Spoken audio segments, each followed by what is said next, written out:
السلام عليكم ورحمة الله وبركاته.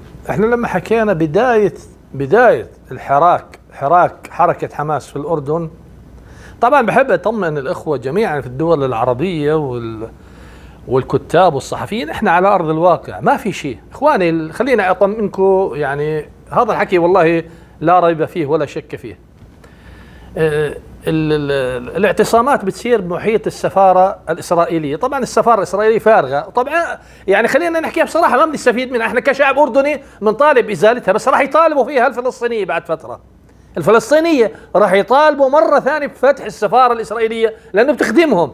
أي إنسان فلسطيني صراحة الشعب الأردني الأصلي اللي مش مجنس ما بيستفيد من السفارة الإسرائيلية. خلينا نحكي بصراحة، لا يزعلوا منا الإخوة الفلسطينيين، إخواننا وأحبائنا اللي موجودين اللي معنا على عقليتنا وعلى منهجنا وضد المظاهرات. في شريحة كبيرة من الشعب الفلسطيني ضد هؤلاء الشراذم اللي قاعدة بتوجههم إيران وبتوجههم قطر وقناة الجزيرة.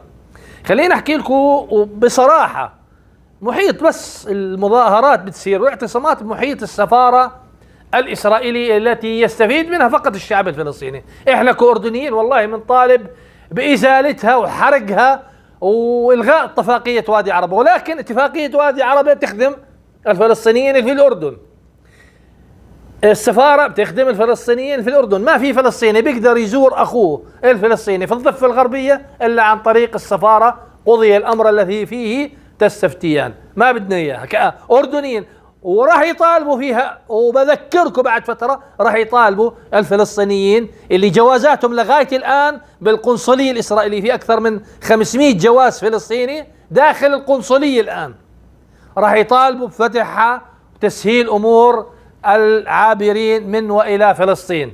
في كثير ناس عالقين الآن، في ناس موجودين في الأردن بدهم يرجعوا على الضفة، وفي ناس أردنيين معهم الجنسية الأردنية فلسطينيين بدهم يزوروا أقاربهم في فلسطين مش قادرين، فهم راح يطالبوا بفتحها. وبذكركم بهذا الكلام، الأمر مسيطر فوق المسيطر عليه، والموجودين عبارة عن شراذم لا يشكلون نصف بالمئة بمحيط كيلومتر موجودين. صارت كعبة، ما هي السفارة الآن الإسرائيلية صارت كعبة إلهم، حج يعني بطلوا هسه فيش عمرة، راحوا يعتمروا الآن في حوالين محيط السفارة. فعبارة عن شراذم ما بتجاوز أعدادهم 3-4 آلاف، لا يشكلون ولا نصف بالعشرة بالألف من الشعب الأردني، ما بشكلوا شيء. عبارة عن ناس مؤدلجين، إن كانوا من جماعة حزب العربي الاشتراكي، حزب البعث العربي الاشتراكي.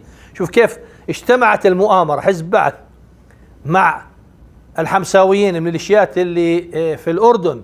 الآن احنا لما كنا نحذر انه في ميليشيات بداخل المتظاهرين ومع المتظاهرين وداخلين ومؤدلجين وبأخذوا رواتب، تجيهم حوالات من قطر وقناة الجزيرة قاعدة بتلحن لهم وبتنغم لهم عشان تأجج الصراع في الأردن، لكن ما في الحمد لله شيء نهائيا. عبارة عن 3-4 آلاف واحد موجودين محيط كيلومتر ومسيطر عليهم فوق السيطرة. فالأمر الحمد لله مسيطر عليه، ما في أي شيء. بحب أطمئن الإخوة والله ما في شيء، والله بنروح وبنشتري وبنقعد وبناكل وبنشرب وبننام وبنروح وبنسافر وبنطلع وبنيجي وبنرجع، ما في أي شيء نهائيا. وبحب أوجه رسالة لكتائب حزب الله، بقول لك مجهزين 12,000 أو بدهم يجهزوا ل12,000. طبعا لأنه إخوان مسلمين، دائما لما نقول إخوان مسلمين ذراع إيران، إخوان مسلمين في الجزائر ذراع إيران في الجزائر، إخوان مسلمين في الأردن ذراع إيران في الأردن، إخوان مسلمين في المغرب ذراع إيران، إخوان مسلمين في الكويت ذراع إيران في الكويت. فهاي معادلة 100%، إخوان مسلمين إيران. فكتائب حزب الله بقول لك احنا بنجهز ل12,000 مقاتل. والله احنا ناقصنا، ترى يا اللي بتكلم باسم حزب الله العراقي بده يبعث 12,000 على ما أظن، هيك أنا فهمت.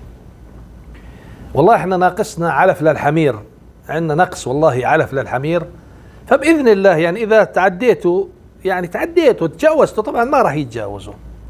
يعني احنا عارفين قدرات الجيش الأردني والمشاة، العالم كله بيشهد للجيش الأردني والقبائل الأردنية المسلحة. يعني احنا بنتمنى، احنا لأنه عندنا نقص، احنا بنتمنى أنهم يدخلوا، لأنه عندنا نقص بآلاف الحمير. عندنا في حوالي 1,200,000 ألف حمار ناقصهم علف، ناقصهم علف. فبدل ما نجيب شعير ونجيب ناخذ من قبرص وناخذ من تركيا وناخذ من اوكرانيا اعلاف للحمير، والله اجانا العلف جاهز، علف الحمير جاهز. يتعدوا، بس انا نفسي انه يتعدوا الحدود او يدخلوا شوي. والله راح نعمل من كبالات اعلاف للحمير. وهم ما بيعرفوا طبيعة الجيش الأردني، ما بيعرفوا القوات الخاصة الأردنية، ما بيعرفوا رجال الصحراء في الأردن، ما بيعرفوا القبائل المحيطة بالحدود العراقية الأردنية، القبائل البدوية، القبائل الأردنية معظمهم مسلحين ويفدون الأردن وتراب الأردن بدمائهم. وهذا أنا بحكيها، أنا مستعد كناصر آل الصوراني أتبرع شخصيا أنا واثنين من أبنائي ونكون على الحدود الأردنية العراقية بكامل عتادنا وسلاحنا ضد أعيال المتعة. والله سوف تكون علف للحمير، علف أعلاف. فتخسوا ما هذول كلهم. كان هي إيران قاعدة بتنكح فيهم ليل نهار، ما بيقدروا يحكوا مع إيران. هي عندهم السفارة الأمريكية، ما بيقدر واحد يمس السفارة الأمريكية. الجيش الأمريكي موجود داخل بغداد وداخل المناطق الشيعية، إذا انكوا رجال المسوا جندي أمريكي واحد ما بيستطيعوا، ما بيستطيعوا. في تخادم يا إخوان، في تخادم وقصف القنصلية. هاي بهدل إيران. الآن شو موقف إيران من شعبها؟ وبيجي لك بصرح قبل سنة ولا سنتين بقول لك إحنا بدنا مبرر إنه إسرائيل تضرب إيران أو تضرب أي واحد إيراني عشان نزيل إيران. هاي قاعدة بتهين فيكو، بتهين فيكو ليل نهار. ما في رد ولا راح يردوا ولا راح يكون في رد. والرد راح يكون على المساكين أهل السنة الموجودين في سوريا وموجودين في العراق لهم الله عز وجل. فجرب يا بعرف شو اسمه هو المتحدث باسم حزب الله، جرب ادخل والله لنعمل منك بالة لأعلاف الحمير عندنا، لأنه عندنا فعلا نقص بأعلاف الحمير، عندنا نقص. فيا ريت يعني يجونا جاهزين مجهزين يعني ما شاء الله، ونشامل الحدود ونشامل البادية. هم ما بيعرفوا البادية الأردنية إذا دخلت وإذا تدخلت حتى في المتظاهرين، هم بيعرف شو البادية الأردنية. فالأمر مطمئن وإحنا مطمئنين له جدا، والأردن سامح للمتظاهرين صراحة، أحكيها بصراحة يعني سامح لهم، أعطيهم تصريح. يعني مش إنه بدخلوا على محيط السفارة رغما عن أنوف الأمن الأردني أو الحكومي، لا، الأردن سامحة وأعطيتهم تصريح إنه يعبروا عن مشاعرهم ويعبروا عن رأيهم. روح الأردن مع أعطيهم منفس، ولكن إذا تجاوز راح يكون الحذاء على راسه وراس اللي خلفه. لكن في أصوات من داخل، هذا اللي بيزعلنا احنا كأردنيين، في أصوات من داخل المتظاهرين يدعو إلى قتل الأمن، إلى تشكيل ميليشيا، إلى مبايعة. هذا اللي بيزعلنا وهذا اللي ما راح نسكت عليه، والأمن ما راح يسكت عليه. أما اطمئنوا، والله أنا ببعث رسالة للشعوب والشباب والناس اللي بتسأل والإعلاميين اللي مساكين فكروا في إشي بالأردن، والله حطوا إيديكوا ورجليكوا بمي باردة، لأنه اجرينا على روسهم، اجرينا وحديتنا على روسهم. ما واحد بيقدر يعمل أي حركة، وبيعرفوا الأمن فوقيهم وعالي عليهم، والأمن الأردني أثبت علو كعبه على روسهم. بيعرف أي إنسان بده يعك راح تكون القنوة والعصا فوق راسه وراس اللي خلفه. فهذول ما بشكلوا جزء ولا جزء بالمية بالعشرة بالألف من الشعب الأردني. قلنا لكم حوالي 3000 4000 واحد بحوالين كعبتهم الجديدة السفارة الإسرائيلية، محيط هي فارغة طبعا، ومن زمان الأردن طرد السفير الإسرائيلي من زمان، ما في نهائيا سفير من زمان، قبل عملية طوفان قاسم سليماني بسنة طردوا السفير الإسرائيلي، قبل حوالي سنة كمان أكثر من سنة. فاطمئنوا يا شعوبنا العربية، ما في شيء، اطمئنان، الناس بتروح على مدارسها رايحة جاي، الناس بتروح بتيجي سياحة، اللي بده يجي على الأردن على كفالتي برقبتي، ما في ولا شيء. بس بعد صلاة التراويح بروحوا على السفارة بوكلوا فيه النصيب وبروحوا، ومصرح لهم، يعني صراحة أكون صريح معكم، الحكومة مصرح لها، ويا ريت يلغوا التصريح، لأنه صراحة صارت الناس يعني تشك بقدراتنا وقدرات رجال الأمن، إنه ليش هيك عندكم، ليش المظاهرات. شوفوا كيف تعامل الدرك الإيطالي، الأمن الإيطالي مع المتظاهرين الفلسطينيين وبعض الجاليات العربية، شوف كيف وبعض الإيطاليين، شوف حتى بعض الإيطاليين، شوف كيف الدرك الإيطالي. يا ريت نشوف هاي المناظر، يا ريت نشوفها في المناظر قريبا، ويا ريت نشوف قوات البادية وحرس الحدود قريبا في محيط السفارة الإسرائيلية في الرابية. يا ريت تشوفوا هالمناظر هاي، إن شاء الله هاي نشوفها قريبا جدا في محيط السفارة الإسرائيلية في عمان، إن شاء الله نشوفها. هاي إيطاليا، وإيطاليا معروفة بلد ديمقراطي، بلد حريات، وقبلها كان في ألمانيا دعسوا عليهم وركلوهم في رجليهم. شوفوا بإيطاليا بلد الحريات والديمقراطية وبلد الانحلال، شوفوا شو عملوا فيهم. ويا ريت احنا كأردنيين، يعني احنا أسوة في إيطاليا، أسوة في ألمانيا وفي فرنسا، إنه نتعامل مع المتظاهرين الخارجين على القانون بنفس الشكل، بنفس الشكل. واللي جاي بحرمته قليل الشرف، قليل العرض، اللي جاي بحرمته وحاطها ببوز المدفع عشان يصورها كيف رجال الأمن بضربوا نساء المتظاهرين، استحي على شرفك واستحي على عرضك. المرأة مكانها في بيتها، مش مكانها تزاحم رجال الأمن. كيف أنت بتسمح يا قليل الشرف يا قواد، كيف بتسمح لأختك يمسها واحد؟ وبعدين احنا عارفين شو بصير داخل المظاهرات، كيف بتحركشوا في النسوان، احنا عارفين في ناس ما بيجي إلا عشان النسوان، احنا عارفين هذا الشيء. فيا قليل الشرف يا قليل العرض، كيف بتسمح لأختك وزوجتك وبنتك تيجي على الاعتصامات ويتحرشوا فيها الشباب قبل ما يكون في تحرش وتحركش في رجال الأمن؟ فاستع على عرضك وشرفك. وهذول مش أردنيين يا إخوان، والله ما هم أردنيين، والله الأردنية ما بتطلع، والله ما هم أردنيين. بدي اقول لك شغله اختصر عليك على بساط احمدي، ماشي؟ كلمه قالها قبل شوي واحد، قال احنا لو يصير شيء في ابني انا بتحمل مسؤوليته. لا، اول ما بطلع بقول لك احنا اللي سوينا. اخلاقيه الامن العام احنا سوينا. ستي انت بالغه عاقله راشده، لكن هذا طفل لا سمح الله ضاع منك في الجاري بيننا. يا ستي اطفالنا واعيين اوعى منا احنا واحنا صغار. انا معك، وقفتهم جوا على عيننا وراسنا، بتفش على عين. انا ما في تعليمات ماشي، بس انا كأم انا مسؤول عن حقي الدستوري. احنا ما قلنا لك لا لا. ستي اطفال لا، اطفال لا، اطفال لا، اطفال ما ينقل. انت حقك تعبري. ستي انت يجي ثاني هذا كله لا في اطفال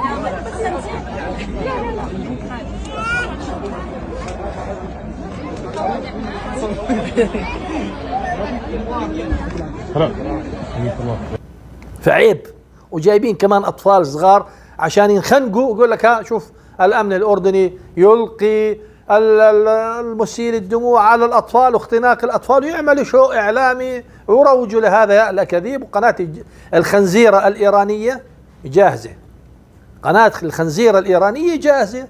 مش يا أخي يطلعوا مظاهرات عند قاعدة العديد الموجودة في قطر، اللي فيها كل السلاح اللي بيجي لإسرائيل عن طريق أمريكا وبريطانيا يأتي عن طريق قاعدة العديد، بتوديه بعدين لإسرائيل. اطلعوا مظاهرات. هاي تميم مكيف مبسوط، هي مبسوط على القاعدة اطلعوا. إذا كنتوا رجال، هي إسماعيل هنية وحماس كلها موجودة في الدوحة جنب القاعدة الأمريكية، اطلعوا مظاهرات قولوا زيل يا تميم هاي القاعدة، لأنه راح يزيلوا راسه قبل ما يزيلوا القاعدة الأمريكان. هو بيسترجي ولا بيستطيع تميم ولا أبوه ولا جده بيستطيع يقول اطلعوا يا أمريكان من القاعدة الأمريكية، ما بدنا قاعدة أمريكية، والله ثاني يوم غير يشوتوه الشلوت. ما هو أصلا مطلب قطري، هو قطر طلبت من أمريكا أنه تكون القاعدة العسكرية ومحور العمليات العسكرية الأمريكية يكون في الدوحة وفي السعودية، مطلب قطري هذا قبل ما يكون مطلب أمريكي. والقاعدة الوحيدة في العالم اللي بتصرف عليها دولة غير أمريكا قطر، يعني معظم قواعد العسكرية الأمريكية في جميع أنحاء العالم أمريكا بتصرف عليها، إلا قاعدة العديد الحكومة القطرية هي اللي بتصرف عليها، ووسعت قاعدة العديد حساب الحكومة القطرية 8 مليار دولار قبل حوالي 3 سنوات. فشو بدكم أحلى من هيك؟ يعني أمريكا تلاقي قاعدة جاهزة مجهزة، حكومة بتصرف عليها وبتصرف على رواتبها، بتصرف مي وكهرباء وكل شيء، شو بدكم أحلى من هيك؟ هسه تركيا مستفيدة من قاعدة الجرلك، بيجيها مليارات من أمريكا، قطر ولا فلس زي مصيف الغور، لا للهدة ولا للسدة ولا لعثرات الزمن الحكومة القطرية. ومين بيحكم قطر عاد الله أعلم مين بيحكم. فيا ريت المطالبين هذول، لأنهم معظمهم تجيهم حوالات من قطر مرتزقة تابعين للذباب الإلكتروني والخلايا الإلكترونية القطرية، معظمهم بيجيهم دعم من قطر، لذلك ما بتلاقي ولا خنزير ولا حقير منهم بتكلم عن قاعدة العديد ولا بتكلم عن قطر ولا عن تميم ولا كلمة. شوفوا حساباتهم كلها، شوفوا اسمعوا.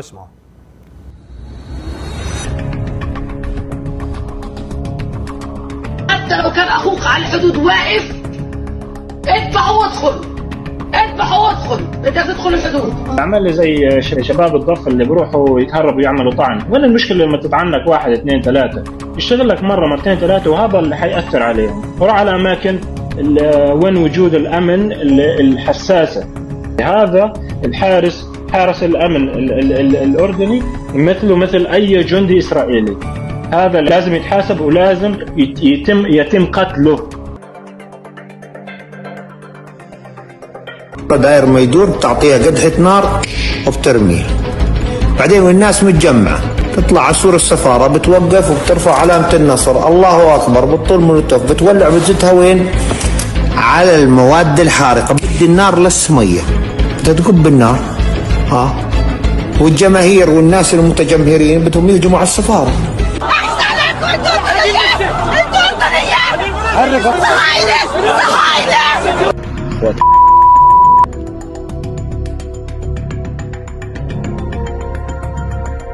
هذول اللي بدهم، هذول هم اللي بدهم يأججوا الفتنة، يولعوها بروسنا عشان نروح احنا بدل رجال امن.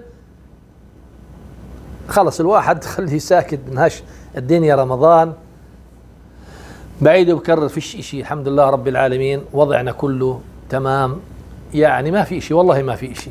وفوق سيطرة ورجال الامن لسه قاعدين بالامن الناعم، لسه امن ناعم. الان راح تسمعوا انتم ان شاء الله في القريب العاجل امور طيبة جدا. I'm Kyle Corey from America. I support Palestine. I support the Palestinian people. I love the Arabs. I love the Muslims. I'm Christian, but I love all the Muslim people. I love all the Arabs. Allah Akbar. God is great. God created you. God created me. We are all the same. I do not support the American government. I support Palestine. Free Palestine. Save the children of Gaza. The war has to stop. The people have to stand up. You have to rise up. You have to let your voice be heard. You can't just speak. You gotta stop buying Israeli products. Stop buying Israeli Pepsi, Coke, all their things, everything from them. You gotta hurt them in their pocketbook. They control the world with money. Don't let them control you.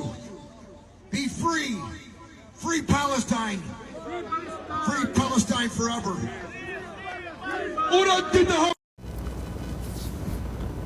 يعني هذا أكبر دليل على هؤلاء الخونة والخنازير اللي قاعدين بيطلبوا قتل الجيش الأردني واقتحام وحرق وتدمير وتخريب واقتل الرجل الأمن، لأنهم هذول ما عندهم أعراض ولا شرف ولا وطن، ما عندهم أعراض، ما عنده عرض. اللي قاعد بيتكلم عن الجيش الأردني والأمن الأردني ما عنده عرض ولا شرف ولا كرامة.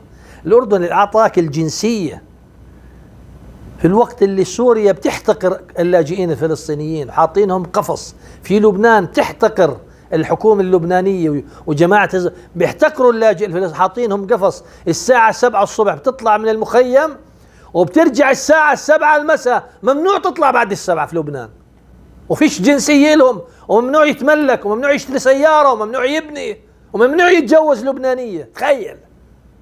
ومكيفين على اللبنانيين، ومكيفين على بشار الأسد، ومكيفين على العراقيين اللي هم الشيعة، ومكيفين على اليمنيين. الحوثي أول ما سيطر على صنعاء كان مجمع للفلسطينيين، في مجمع كامل ضخم كله لاجئين فلسطينيين، كلهم لهم دور ومحلات وكذا. أول ما سيطروا الحوثي على صنعاء طردهم وسلب أموالهم وأخذ المجمعات كاملة، ومكيفين على الحوثي. الأردن واقف معهم وعاطيهم الجنسية ومبسوطين ومكيفين وماكلين وشاربين، ولهم عقاراتهم، ولهم سياراتهم، وبتزوجوا وبروحوا وبيجوا وبتوظفوا كمان. مش عاجبهم، بدهم يقتلوا رجال الأمن. احنا ما بنحكي وبنعمم على الكل، لا. شريحة تابعة لحركة حماس، شريحة تابعة لليساريين، شريحة تابعة لحزب البعث، هذول هم اللي بدهم يخربوا الوضع. لكن حكيت لكم كلهم محاصرين، يعني كلهم بمحيط السفارة الإسرائيلية في الرابية، محيط لا يتجاوز مساحته كيلومتر مربع، والأردن سامح لهم. هاي رسالة للشباب اللي بيسألونا والإعلاميين اللي برا، بقول لك شو وضع الأردن، لا فوق المسيطر عليه ما في إشي والله. وبنشكر وقفة إخواننا في المملكة العربية السعودية، وقفتهم طيبة، وهاي ما هي غريبة على أبناء طويق. شعب طويق ما عليه زود، أشهد بالله.